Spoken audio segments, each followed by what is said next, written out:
Hello mga plantito, plantita. Good morning, good afternoon, good evening, kung anong oras man po ninyo ito napapanood. At sa lahat ng mga nanonood, lalong-lalo na po dito sa Pilipinas kasi talagang malaki yung viewers ko na nanonood talaga ng mga taga Pilipinas. Ayan, mga Pilipino na nakasuporta dito sa munting channel ko, ayan. Thank you so much po sa inyo at nasundan 'to ng US, Australia, ayan. May Japan, India, Malaysia, ayun. Yung ibang country nanonood din sa akin pero talagang sobrang laki. Ayan, nakakatawa na ayan ang dami rin ang daming nakasubaybay. Nanonood. Ito namang mga nanonood talaga na ito, legit na legit naman talaga yung kanilang pagiging certified plantita at yung iba ay nakaka-relate sa akin the way ako mag-garden, everything. Siguro yung mga ginagawa ko, ayan, marami naman nakaka-relate niyan. Lalo na yung mga talagang mga mahilig maghalaman. Pero siyempre, bago po ako magpatuloy dito sa aking ginagawa ay siyempre welcome back po ulit muna dito sa aking munting channel, MJ Nagrampa Channel. Ako po si Joy, ang inyong certified plantita.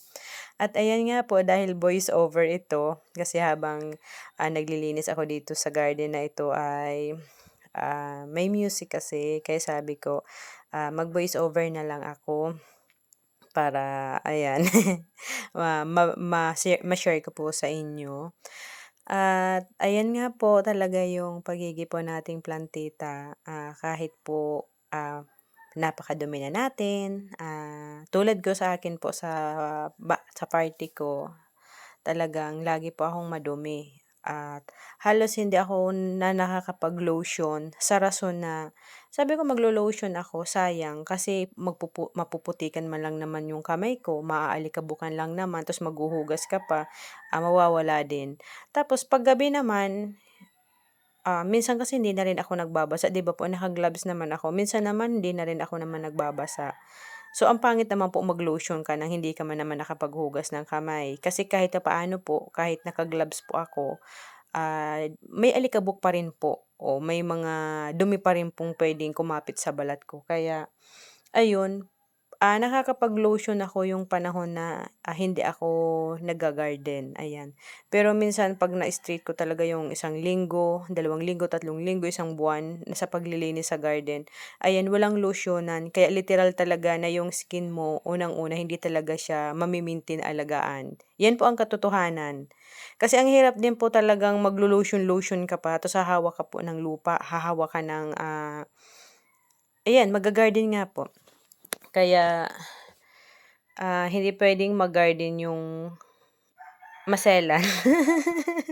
Yung maselan at medyo, maarte, ayan hindi na po tayo doon sa medyo maarte, yung maarte talaga.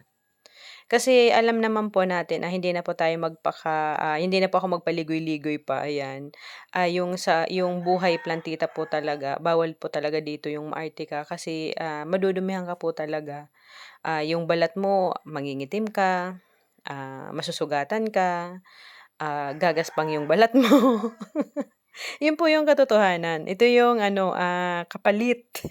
Mame-maintain mo yung garden mo pero sa kabilang banda yung skin mo, mapapabayaan mo. Pero naman nasa sa'yo naman yun, nasa sa atin po yun, kung paano natin. Pero ako kasi yun nga po kinukuwento ko sa inyo, ah sa akin hindi na masyado, big deal 'yun. Sino ba naman ang ayaw sa makinis? Siyempre gusto rin natin 'yun, gusto ko rin 'yun. Pero minsan ayan magkaiba-iba po tayo ng estado ng buhay na mayroon tayong ibinigay ni God. Ako thankful na lang din po ako dahil nilikha niya po akong, todo bale. Nilikha niya po akong hindi maarte at, ah, hindi ko masyado, pinoproblema yung mga yung sa panglabas, kung hindi nakakapag-lotion, kung hindi gano'n kakinisan. Ang mahalaga po sa akin ay malusog ako at na-e-enjoy ko yung pagga-garden ko. Yun po yung, importante po dito sa akin. Medyo nga po, hindi ko 'to masyado naasikaso since nung May na pinahawanan ko ito. Kasi siyempre dumating ang aking monthly visitor, yung bisita ko. 'Pag dumarating talaga yung napakatamlay ko at marami akong masasakit sa katawan. Kung puwede nga lang ay, mag-ano na itong bisita ko, 'wag ng dumating, ayan. Pero kusa naman 'yan, aalis bisita ko na 'yan, malapit na 'yan umalis sa akin. Kasi talagang sobra akong nahihirapan 'pag dumarating po yung aking bisita buwan-buwan. Siya talaga yung, nakakapagpatigil sa akin sa mga ginagawa ko. Pero ayan, hopefully kasi mayroon akong gustong mabili talaga na makakatulong sa akin sa pagga-garden sa pagdadamo ko. Sana, ipagkaloob din ni God na mabili ko 'yon para medyo makagaan din sa pagtatrabaho ko dito sa garden. Pero in fairness, yung mga plants po dito kahit hindi naman sila masyadong, inaalagaan ay malulusog po. Kasi diyan hindi naman po ako nagdidilig diyan, kumbaga po madidiligan sila kung umulan, 'yan lang po sila, madidiligan diyan. Siyempre po, bago tayo magpatuloy dito sa pagdadamo at paglilinis dito sa garden ay kailangan po muna magluto. At ayan, nakaredy na, mabilisan lang po itong pagluto at after kumain, ayan, go back to work naman po.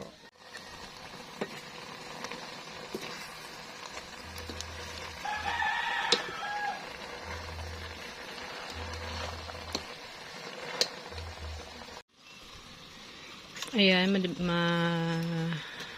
na po itong maluto. Ayan. Ang dami nitong malunggay ito. Dinamihan ko na po. Ayan. Tapos yung sahog nito tilapia. Tira pa ito noong mag-ihaw kami noong June 22. Nung graduation ni B-Boy. Kaya isang buwan na rin tong tilapia dito.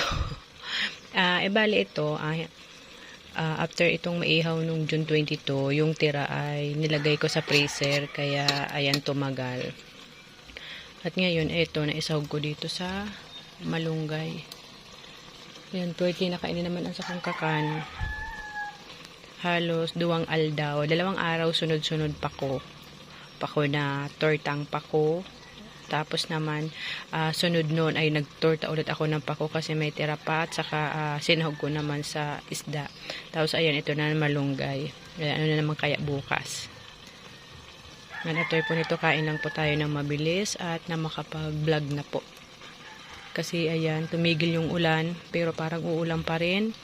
Madilim pa rin yung langit pero sa parting syudad, sa Maynila, ayan, Quezon City, Pasay at sa ibang lugar ay binabaha. Ayan, ingat po kayo sa mga viewers ko po sa mga lugar na binabaha. Ingat po kayo, ayan, thanks God na lang din po. Dito sa aming probinsya kahit umuulan ay hindi naman po bumaha. Ayan, yung binaha po yung syudad. Kain tayo mga plantita. Napakasarap po nitong malunggay.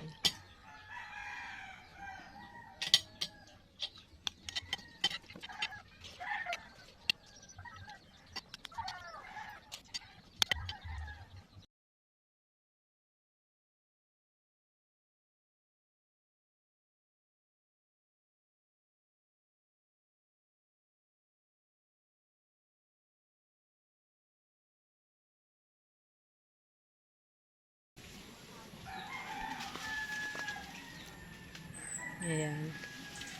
Super ganda ng bulaklak nito, mas mahaba. Ayan, dito po yan. Ayan po yung puno po niya. Marami naman ng supling. Ayan yung mga niya. Ayan po. Katabi niya tong, ayan, yung isang klase ng heliconia. Tapos katabi niya rin tong maraming bulaklak, itong pula dito. Ayan. Ayan nga po yung tinutukoy ko pong bulaklak nitong wild tree plant ko po. Ayan. Parang kailan lang po yan ang itinanim ko lang pong maliit na sanga. Yung tama lang naman po yung laki. Pero ayan, ganyan na po siya kaganda, kataas at may bulaklak na din po.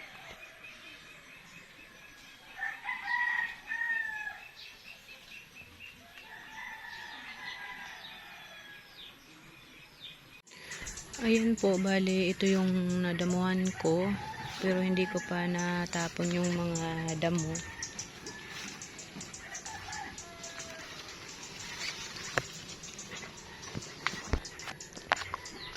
po palang isa pang klase ng donya plant. Ayan, bali sabog-sabog yung mga ano nito, sanga, kasi hindi pa ganong katibay, hindi pa ganong katigas yung kanyang mga branches. Kaya nilagyan ko ng kawayan. Eto. Para lang po tumayo talaga. Yan, pero nung naayos yung kanyang mga sanga, ayan po, mas marami yung bulaklak niya. Ayan po. Dalawa po itong puno na ito. Ito pa po yung isa. Naririnig niyo po ba yung mga ibon? Medyo malalaki-laki po yung ibon na yan, yung ganyang huni. Yung kumakain ng aking rambutan. Ayan. Magsisimula na rin naman po yan dyan, magbulaklak. Ayan po. Mayroon ito, maraming variety ang donya. Mayroon pa yung parang baby pink ang bulaklak niya. Ayan. Pero ayan, mag-uusbong din yung mga bulaklak niya po. Ayan.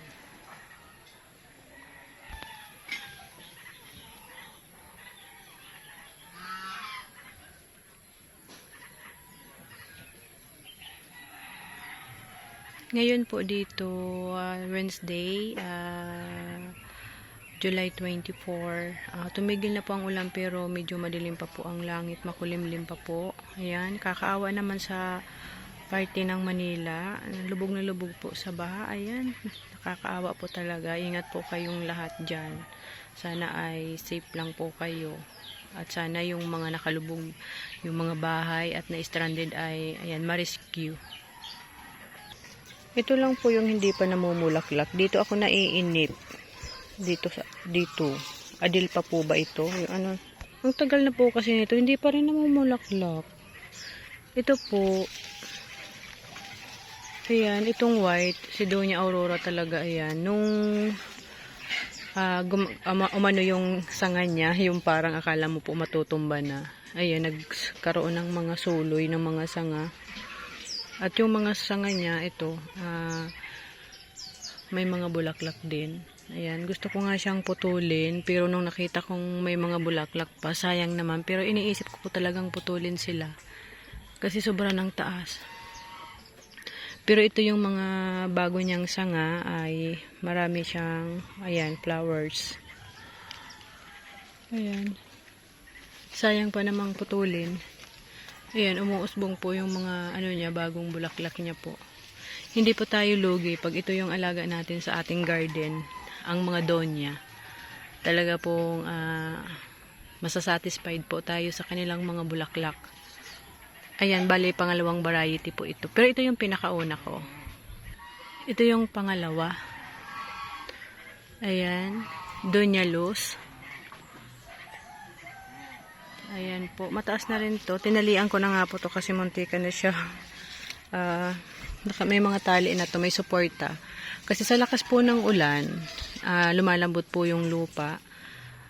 Yung tendency, ang bigat ng bagsak ng ulan sa kanilang mga dahon ay, ayan, natutumba sila. Ito yung pangalawa ko. Ayan po, sobrang dami rin ng bulaklak kahit maulan. Talagang hindi po talaga kayo lugi pag ito yung plants po ninyo. Ayan, namumulaklak din tong aking American Santan. Na po kasi ito na shadan na. Ayan, nalilima na. Kaya medyo hindi siya ganun kalaki. Pero dapat nagkakahoy din tong plants na to. Ito po, dahil sa sobrang lakas ng ulan, na yung sanga nito. Itong halaman na to. Gamot din po ito. Dito sa amin kung tawagin ito ay tubang sulog na pula. Tubang sulog na pula, ayan. Mayroon kasi nitong yung green. Talagang yun yung nakasanayan kong gamot. Herbal. Pero ito herbal din po. Ito gamot din po ito. Pero bihira po ang mayroon nito. Usually yung yung common, yung green lang. Ayan. Hindi ko po masyado naalis tong mga dinamo ko dito. At soon, ayan, soon, magla-landscape po tayo dito. Mag-a-additional po tayo dito ng ayos para mas mapaganda palalo. Maganda na siya dahil marami na siyang mga plants. Stable na yung plants, lush na yung plants, colorful na yung plants. Mag-add lang po tayo ng something para mas lalong attractive.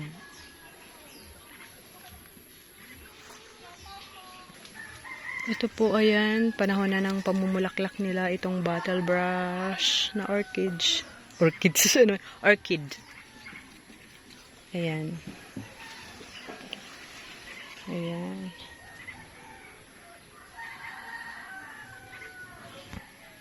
Ayan din yung ibang variety na yellow, skeleton. Ayan, hindi ko po alam ang ID nito talaga. Ayan, iba rin po ang dahon nito. Nagahawig lang din yung pattern and yung shape ng dahon. May similarity siya sa sagilala. Mayroon pa po baga akong pinakita last time na medyo hawig pa rin sa sagilala. Kaya ayan, maraming variety maraming ng dahon na nagahawig-hawig. Sobra pong gandang maglakad-lakad pag ayan na damuhan. Hindi po dito pwedeng yung as in sobrang damo, yung talagang aalisin talaga yung pinakaugat kasi lalong bumababa yung lupa. Mas maganda lang po yung yung trim-trim lang po. Kasi ngayon po ay tag-ulan na din, talagang istaka na ng tubig, bahaan na din. At eto, sobra kong amazed dito.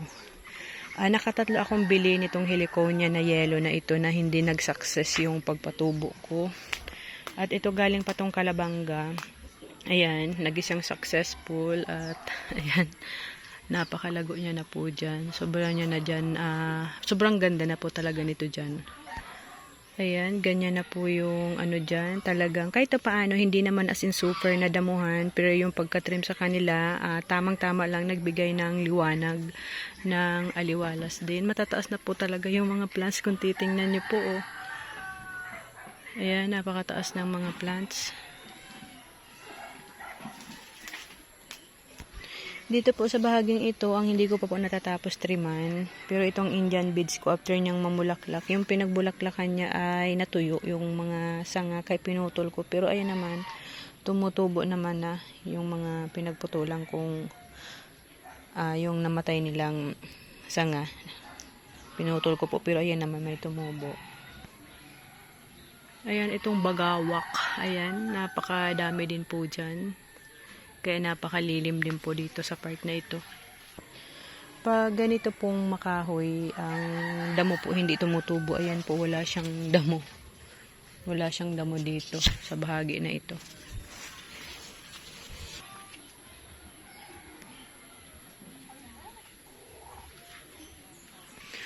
Grabe po yung ugat nitong na to, kahoy na to. Itong kinuha ko doon sa bukid na tinanim ko lang po dyan sa paso.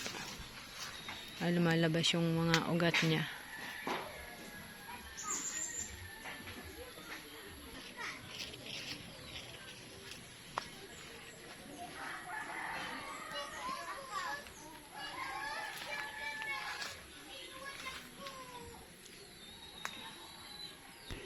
Ito pong aking wild family ng farm, itong rattan farm. Hindi ko maanuhan kung saan ko po ba talaga siya dapat i-position, pero nakapat po yan. Pero ngayon ayan, napakalaki na, mataas na. Mahirap na po itong tanggalin kasi ang dahon po nito ay punong-puno po ng pino na tinik. Ayan. Tapos po, mayroon din itong napakahirap po nitong hawakan, sobra siyang dangerous. Ganito po, nagkakaroon din siya ng ganito. Sobra po itong mapanakit. Ayan, ayan. Yung ganyan, yung purong-purong din po yan tinik. Purong tinik din po yan. Kaya ayan, nandyan na siya. Parang hindi na dyan maaalis. Ang maganda na lang dito sa portion na ito, linisin yung pinakapuon sa paikot para maliwanag tingnan. Kasi mahirap na pong alisin tong dito. Rattan palm. Ayan po, oh.